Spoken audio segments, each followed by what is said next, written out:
point qui est important que je voulais signaler, c'est que souvent, l'attrait pour les fruits et légumes reste relativement médiocre de la part des enfants. Ils vont vers les féculents, ils vont vers les sucreries, mais ce n'est pas forcément leur première zone d'attractivité. Donc souvent, on peut mettre en place un certain nombre d'astuces. C'est ce qu'on conseille aux mamans. Les premières astuces qu'on peut proposer, c'est tout d'abord, et ça paraît évident, mais prédécouper les fruits pour les enfants, les présenter de façon relativement attractive pour l'enfant, de façon ludique pour l'enfant.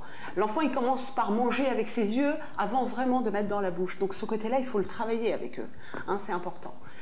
On peut leur faire des jus de fruits frais, on peut faire des compotes, même les initier à la confection d'une compote. Chaque fois qu'ils vont avoir la main à la pâte, qu'ils vont venir avec la maman à la cuisine et commencer, c'est une première partie de l'éducation à l'alimentation qui commence. On peut aussi faire des milkshakes sans rajouter de sucre, en prenant un fruit frais, en prenant du lait écrémé. On y reviendra un petit peu plus tard, mais c'est une opportunité de pouvoir donner du fruit et un produit laitier à l'enfant de façon tout à fait saine.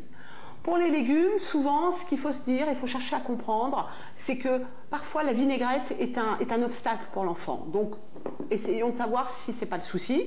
Et puis, on peut faire aussi des jus de légumes. C'est une bonne façon de présenter à l'enfant, voire mixer avec les fruits.